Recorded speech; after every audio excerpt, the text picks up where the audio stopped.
We had a busy weekend breaking down the NFL draft, and a gentleman who had been breaking it down for quite some time joins us right now and is kind enough to hang out for a couple of segments on this post-draft Monday. He's our guy, the one and only Thor Nystrom, at Thor KU. Thor, how you feeling today? Are you already you got the Kansas sweatshirt on? You're already ready for the breakdown of Lance Leipold's third year in Lawrence? I am. Yeah, I'm ready to go. It was a fun weekend, and we're gonna get back to college football soon, but not before we get through the UDFAs and talk about the draft class and stuff like that. So we are a show that we love our guests. You know, Sean breaks his arms like every once in a while, trying to pat himself on the back. But when we have our guests on, we have great guests on this program. We like to give them their flowers. And our guy, Thor, about a month ago, was all over it who would be the first tight end selected. So before we let Thor explain and take his victory lap, for those who missed it, about a month ago on this very program, when you could get it for plus money, take a listen to our guy, Thor Nystrom. Dalton Kincaid's plus 140 to be the first tight end taken? Yes. Yeah, anyone out there with an account there, go and bet that right now. Dalton Kincaid has a really good shot to be I would put him above 50%. Like, I'd put Dalton Kincaid more like 60% to be the first tight end off the board. Boom! Only one tight end goes in the first round, much to my chagrin as a Notre Dame fan, but, you know, hopefully Vegas is a good spot for Michael Mayer. But you were all over it. The market moved against you as the process went on. Didn't matter. Dalton Kincaid plus money just a month ago. Well done, sir. And let's get to the fit, because Sean, we talked about it earlier, I think both Sean and I really like the spot where he went. So what do you think about the fit for Dalton Kincaid in Buffalo? I think it's a great one. Yeah, I mean, like the takes of like Josh Allen's found as Travis Kelce, I agree with that. Dalton Kincaid's the most skilled receiver at the tight end position we've seen come out in a really long time. Kyle Pitts has more athleticism than him, different stuff, but like Dalton Kincaid's a more skilled receiver. So that's why, like, when it's funny, I remember when you told me those odds, and I didn't know those odds, like when we were doing that spot, and it's like, wait, he's not the favorite to be the first tight end off the board? And, like, it was weird what happened with those odds, right? Because then it, like, crashed down. Then he was the favorite for a while. Then it, like, changed, whatever. But, yeah, I always expected him to be the first tight end off the board. He was in every single mock draft I did, and I wasn't surprised that he went in the first round. Interesting. Only one went in the first round, Thor, but ultimately the second round was all about the tight end as 5 were selected. Was there anybody else that jumped out you thought that was also a great fit that has a chance, especially early, to be a significant contributor? Sam Laporta for the Lions. Not a surprise that they sort of honed in on him. A bit of a surprise that he went above Michael Mayer. We cashed some tickets on that on Friday night too. But like it was interesting with that. But like him going there, it's a really good fit. He's going to be joining his teammate Jack Campbell there in Detroit. And Detroit didn't have any tight ends. Like, obviously, they'd fleshed out their picks by making the Hawkinson trade with the Vikings during the fall, but they had this gaping hole at tight end, and he is what that offense could use, you know, as far as the receiving tight end goes. He's a monster in breaking tackles. Last year, he finished number 5 in the 9-year PFF charting history in forced missed tackles at the tight end position. So, like, I just think it's a really good fit there. We're talking to Thor Nystrom at Thor KU on Twitter. Fantasy pros, betting pros, NFL draft analyst, college football as well. Thor, let's look at just the top 10. What was your favorite fit of the top 10 selections from Thursday night? I would say Anthony Richardson to the Colts. They made the correct decision in the end to just swing for the fences. And Richardson's ceiling, everybody agrees on what that is. I think his floor is a bit higher than he was given credit for during the process as well. It'll be interesting to see. They're going to it sounds like they're going to toss him to the Wolves right away. That'll be interesting to see how he does as a rookie. But long term, I'm really bullish about him there. You know, the thing I wish and I hope, they've got to get better around him. I thought as much as they've struggled at quarterback the last couple of years, big piece of that is from a NFL ranking, their wide receiver groups like bottom 5 or 6. Like they're a bunch of slow guys. Like they got to get him some weapons. That's the only thing that scares me because it's really just him and Taylor there right now. 1,000%. Yeah. And maybe next year during the draft or the year after, we're going to get that trade like they did in Philly with their new coach when they traded for A.J. Brown and helped to start to flesh it out. And Philly had used the first round pick on in Devonta Smith. It was a year before or whatever. So they use consecutive first round picks to flesh that out. I hope we see that from the Colts coming forward as well. Thor, we saw 2 running backs go in the top 12. Bijan Robinson had been mocked a lot to the Falcons, and ultimately he does go to the Falcons at 8. And then the surprise, really, of the first round, or one of the surprises, was that Jahmyr Gibbs, not that he went in the first round, but that he went number 12. So what did you make of the 2 decisions by the Falcons and the Lions to go running back as high as they did? Yeah, like you mentioned, wasn't a surprise at all that the Falcons ended up taking Bijan at number 8 or whatever. That had been heavily rumored and different stuff like that. The stunning thing is it appears that Detroit went into Thursday night with this, like, we're going to take a running back with the first pick thing. They had the spot to take Bijan Robinson, who is universally regarded as one of the best prospects to come out at that position over the last decade or more. And Detroit trades the golden ticket to pick up the second round pick to take Laporta, later on, that we had talked about before. But like, you trade out of the Bijan spot, and then to me it appeared as though they panic picked Jahmyr Gibbs there when they ought to have known that Atlanta was honed in on him at number 8 and going to take him. That's what I didn't understand. Or if you're going to take Jahmyr Gibbs, was Jahmyr Gibbs not going to be there at 18? Could you not have traded down from 1 or 2 of those spots or whatever? That was really confusing me. I don't understand why they didn't stay put and take Bijan. Yeah, that's what confused me, was that he would have been there at 18. Yeah. And I mean, I don't know. I just thought there were some players that could have helped them, especially from a roster building standpoint. They still need a 3 technique. I still think at one point, somewhere in the future, they're going to regret not taking Jalen Carter at 6. But if Sam Laporta ends up being a complementary piece that helps you guys, become dynamic, I get it. I'm with you. I didn't understand the Jahmyr Gibbs at 12. I didn't either. And they had this massive amount of draft equity or whatever, and it seemed like they kind of went YOLO with the picks because of that early on. If you need, like, again, like, because what they had said after the Jack Campbell pick, it was like, oh, we really love Jack Campbell, and we thought we could trade down just a little bit and still get him, but nobody was offering trades. What they're saying is that there wasn't a trade market for teams moving up or whatever, even though, like, there was other, teams that had gotten calls, whatever. Why not then, if there's a dearth in the market there, now you have the 34th pick. Why don't you use that and some of your other equity to then try to get back up into the round? I just thought that there was different stuff they could have done, or different prospects at more premium positions, and then tried to maneuver if you're obsessed with Jahmyr Gibbs and Jack Campbell. You just can't take them in the slots they did. Yeah, I would have liked them going Lucas Van Ness there, Jackson Smith and Jigba. Like, it's a whole lot of ways they could have went at 12. Well, I would have thought that was a better utilization, but it is what it is. We've already moved on. Quick question for you. Is Will Levis better than Ryan Tannehill? Did Tennessee actually upgrade by taking Will Levis with the second pick of the second round? He's certainly not now. I mean, we'll see if he ends up getting there. But, like, Sean, I'm curious your take on this. But, like, the thing that I look at in the quarterback prospects to pick out the bus, it's always the guys that lack pocket presence and they can't sense the free rushers that are coming at them and stuff like that. And then they panic under duress when they finally do. Will Levis has that. Can that be fixed or not? We don't know. He does have that golden right arm. He isn't a perfect frame. He does have athleticism.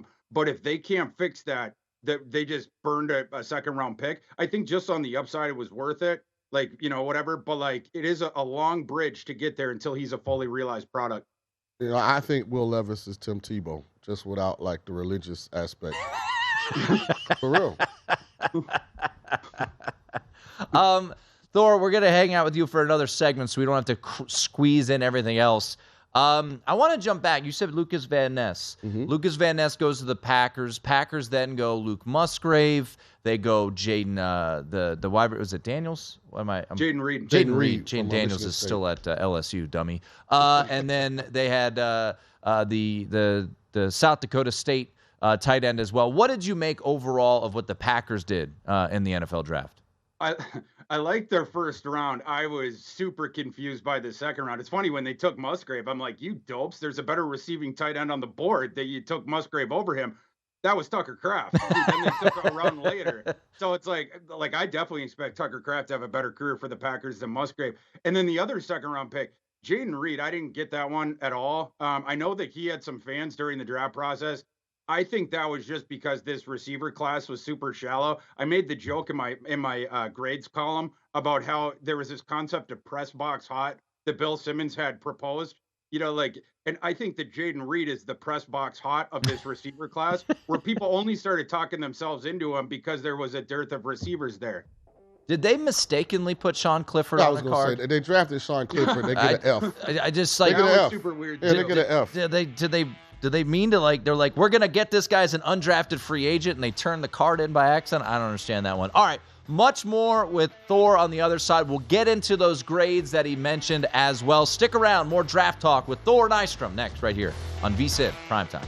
All right, we're going to continue our draft conversation with Thor Nystrom, who is a NFL draft analyst, college football bettor, fantasy pros, betting pros as well. So just recapping what was an eventful weekend. Let's get to your grades, Thor. You gave out 3 A+, and I'll start with the obvious, the Philadelphia Eagles. Everybody's applauding the Philadelphia Eagles for what they accomplished over the weekend, basically saying, that Georgia defense pretty good. How about we just get all their players? So we'll start with Philadelphia. You love them. What stood out from the whole weekend about the Eagles? Yeah, I mean, they just crushed the value in every single slot, and almost all of them were positions in need, right? Like, you start out with Jalen Carter. He gets down to the 9th slot. They were in the 10th one. Everybody knew that the Eagles loved Jalen Carter, and they only had to give up a 4th-round pick next year, I think, to Chicago to block any other team from trading up. That was obviously a really good move. The other Georgia defender that everybody knew that they loved in this class was Nolan Smith, so much so that he had been mocked quite a bit to the Eagles in the 10 slot during the spring. He falls all the way down to 30. At the top, it was a pretty stacked edge class. And so he just got kind of caught in the numbers and fell through the cracks all the way back to the Eagles. And they could just watch him fall into their lap. So that was great. But then the rest of their picks I thought were really strong too. Especially like Ringo was a really good value pick. I thought Ajomo was a really good value pick. I even thought Tanner McKee was a really good value pick. I don't think he'll ever play there, but really solid pick. So and then you buy low on DeAndre Swift, who the Lions had 2 days before tanked his trade value by what they did as far as the Jahmyr Gibbs thing. If I was the Lions, I think I would have tried to trade Swift before the draft, but it didn't end up happening. And Roseman could just swoop in and just toss him some pocket change for DeAndre Swift. So, yeah, that team's reloaded and has to be a front runner to make the Super Bowl again. Yeah, it was interesting. I'm looking here, and their team needs coming in were edge. They got that with Nolan Smith. DB, they got that with Sidney Brown and Keely Ringo. And interior O-line, they got that with Tyler Steen. And I even mentioned the prize of the class, which is Jalen Carter. Excellent job by Howie and crew. For sure. Another team that got an A+ from you, Thor, the Pittsburgh Steelers. I thought very good maneuvering to get ahead of the Jets, to get Broderick Jones when you knew all along that that's who the Jets coveted there. So they get him, they get the lineage and Joey Porter Jr., Keanu Benton in the 2nd round as well, and then Darnell Washington, who some thought might be a 1st-round pick, falls all the way to pick 93. So what did you like about the Steelers? Yeah, same sort of thing of just getting the values to fall. You mentioned, in the 1st round, you're trading above someone, but that was reading the room correctly. And you were going to have a teardrop after Broderick Jones in that offensive line / offensive tackle class, whatever. So that was really smart. But the rest of them, they were more or less just staying in their slots, and the NFL was just handing them gifts. It started with Joey Porter Jr., who absolutely would have been a 1st-round pick. It's just that the NFL gauged the cornerback depth of this class, which is, it was the deepest position group in the draft. So, teams were deferring to other positions in need instead of taking the corner in round 1. For instance, the Vikings taking Jordan Addison over one of those corners. It's because they knew the wide receiver class was going to drop off the shelf, whereas on day 2, they could get a starting cornerback. Several teams made decisions like that. But what that facilitated was a guy like Joey Porter getting shoved down the board right into Pittsburgh's lap. Obviously the symmetry, but he's just an objective steal. And then you look at like you mentioned, Darnell Washington. Some teams, I guess, had concerns about his foot, but that is largely the risk there. It's largely been mitigated for you by where they ended up getting him. Same thing with Corey Trice, who the corner from Purdue, the super duper long corner. He had some medical concerns with some teams, but getting him at 241, all of your risk has been mitigated. At that point, that's a free pick on the upside alone. So I just thought they had a great draft. Really good draft. It'll be interesting this time next year. Are they in the market for a quarterback? I think their success and failure will revolve around, is Kenny Pickett the guy or is he not? I don't think he is. I don't either, but I'm hoping he is. All right. Sometimes you look at these draft grades, and I always laugh because, like, the worst grade is like a C or a C minus. Yeah. Not the case with Thor. He tells that how it is, and I gave up some A pluses, and that's deserved, right? Your 3 A pluses. We mentioned 2 of them were the Colts, Steelers, and the Eagles. So we mentioned the Steelers and the Eagles. The San Francisco 49ers got a big old F from Thor. Why so hard on the San Francisco 49ers? It's not because they had a lack of draft equity. Some people, they'll just artificially lower the teams that had less draft equity, and obviously the 49ers did. But I thought other teams, like, for instance, the Broncos or the Dolphins, that with a lack of draft equity, they did a good job. It's just that the 49ers did not. In the slots they were in, they were doing weird stuff and pulling guys up the board that should have been day 3 picks, or, on day 3, they were taking some guys that I thought were undrafted. It's sort of like, they viewed every pick as like a luxury pick because they're already a contender. And so they were doing stuff like, oh, let's take the consensus top kicker in the 3rd round. When was anyone going to take him before, like, the 4th, whatever? In fact, I talked to one of his college coaches that thought he was going to go in the 4th. Most people thought the 5th. I think he probably was going to go in the 4th, but like that was just part and parcel of the entire draft strategy by the 49ers, just reaching on guys. I just didn't like what they did. Interesting. The team that I'm perplexed about, and maybe we'll realize how they manifested, trading down next year, was the Arizona Cardinals. Mm-hmm. Like, their roster needs everything, and I feel like all they came out of this draft with is a left tackle. Yeah, like, the move I liked was, you get the King's ransom from Houston, and they had a lot of offers to choose from for that 3rd slot. You end up getting Houston's 1st-round pick next year, which I think is going to be gold in 1 year's time. So you do have to compliment them for that. They also came out of this weekend with Tennessee's 3rd-rounder next year and Philly's 4th-rounder next year.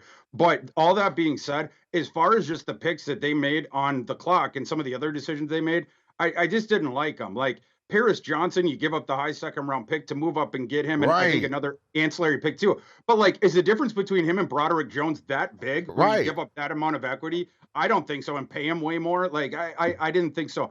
B.J. Ojulari at 41, when this is a pretty deep edge class, it felt like a reach. Yeah, by at least 20 picks for me.